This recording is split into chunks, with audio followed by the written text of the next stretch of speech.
All right, everybody, I'm Logan Alec. I'm a CPA, and this is my update for Friday, March 26th. I mentioned earlier in the week that legislators in both the House and the Senate have now sent letters to the IRS, Treasury, and the Social Security Administration trying to get some answers and putting some pressure on these agencies to get these payments out more quickly. We finally got a response late yesterday from the Commissioner of the Social Security Administration, Andrew Saul. There's no specific payment date in the statement from the commissioner, unfortunately, but it is his attempt to provide an explanation for the unfortunate delay that many of you are experiencing. I put a link to the full statement in the description below. I just want to get into some of the key points here. So one reason Commissioner Saul gave for delay was that the Social Security Act does not allow the agency to use its administrative appropriation to conduct work on any non-mission provision or program. Accordingly, the Commissioner says we were not authorized to substantially engage the Treasury or the IRS prior to the passage of the American Rescue Plan. Instead, upon passage, we were required to pursue a reimbursable agreement with the IRS because we received no direct appropriation through the American Rescue Plan. So essentially, this came down to red tape. The Social Security Administration didn't have the funding to get started on this before the stimulus went through, and the bill didn't contain any specific Social Security funding, so they had to work that out with the IRS directly. He goes on to say that we successfully signed the reimbursable agreement and a memorandum of understanding less than 1 week after the passage on March 17th. To me, that seemed like a long time. It took them a week from the passage of the stimulus bill to sign this reimbursement agreement between the IRS and Social Security. I mean, really? That just seems unacceptable to me. I mean, they knew this was going to pass. Maybe they didn't have the funding to actually start working on it, but I would imagine that there were some ideas in their head and it shouldn't have taken them a whole week to get that thing signed. I mean, everyone knew this was going to pass, right? Biden signed on a Thursday. Some folks saw pending in their bank account the next day. I mean, IRS at least knew for sure this was going to pass. Why did it take 6 days after Biden signed the bill for the reimbursement agreement between the IRS and SSA to be signed here? There's really no excuse for that, in my opinion.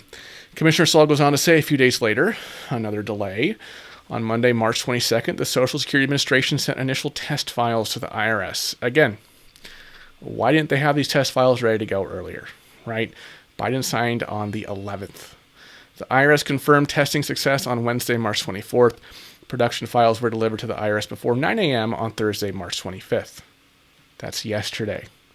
This means the IRS has only had Social Security Administration for one single day at this point. IRS has obviously not updated the payment date for recipients of Social Security and other federal benefit programs as of the time I'm recording this. And unfortunately, the Social Security Administration has not updated its own FAQ page on their own website with any particular dates. This is obviously extremely disappointing news. Kind of just sounds like excuses and a failure to plan from both the IRS and the SSA. So at this point, I can't tell you when the payments will start showing up. I don't have any more information than what Commissioner Andrew Saul put out in that statement, which, again, I have linked to in the description below. Like I mentioned previously, the IRS has not updated anything on its website today pertaining to this matter, but I will, of course, continue to monitor the situation, and I'm deeply sorry that so many of you out there have to wait like this. It's truly unacceptable. All right, now let's talk about taxes. As you all know, the American Rescue Plan came with a pretty robust expansion of the child tax credit and the earned income tax credit, but those changes were only made for 1 year due to the economic slowdown during the pandemic. Senator Sherrod Brown of Ohio led a group of 41 senators in a letter to the White House earlier today, urging the Biden administration to make some of the provisions permanent rather than letting them expire when the economy recovers. So first of all, they want that child tax credit to remain. The child tax credit as enhanced and expanded by the American Rescue Plan to become a permanent change in the tax code. That's the fully refundable $3,000 credit for children ages 6 to 17 and the $3,600 credit for kids ages 0 to 5. The American Rescue Plan Act only made those enhancements and increases to the child tax credit for tax year 2021. So in tax year 2022, it'll just revert back to $2,000. But these senators want these changes to be made permanent. They also want to boost the earned income tax credit permanently for childless adults, expand age eligibility for everyone 19 and older, and allow filers to substitute tax returns from the previous year in order to avoid losing those benefits due to income volatility. There are a few other provisions in there as well. You can find a link to the letter in the description below if you want to read it for yourself. As I mentioned, it was signed by 41 senators, which means that it has support from the vast majority of the Democratic caucus. Now, the Washington Post reported earlier this week that Biden would be extending some of these programs, including potentially an extension of the new child tax credit for several years. But if he comes out and says that he wants to keep these changes for several years, he's going to face a lot of pressure from his own party to make them permanent. Just as a reminder, President Biden is expected to talk about infrastructure, the infrastructure plan next week in Pittsburgh. So that will be our first time hearing anything official directly from the White House, anything detailed anyway, about the upcoming infrastructure bill. And it will likely set the wheels in motion as Congress starts to take up that package and turn it into something that can pass both houses. Biden also brought up the filibuster in a press conference yesterday. There's been a lot of discussion of the filibuster issue recently. Biden gave some pretty strong support to progressives in the Senate who want to either amend or completely abolish the legislative filibuster. Now, Biden didn't go that far, but he did say that the current rules are being abused and that Democrats may have to consider changing them in order to pass their agenda. First, he came out in favor of the talking filibuster.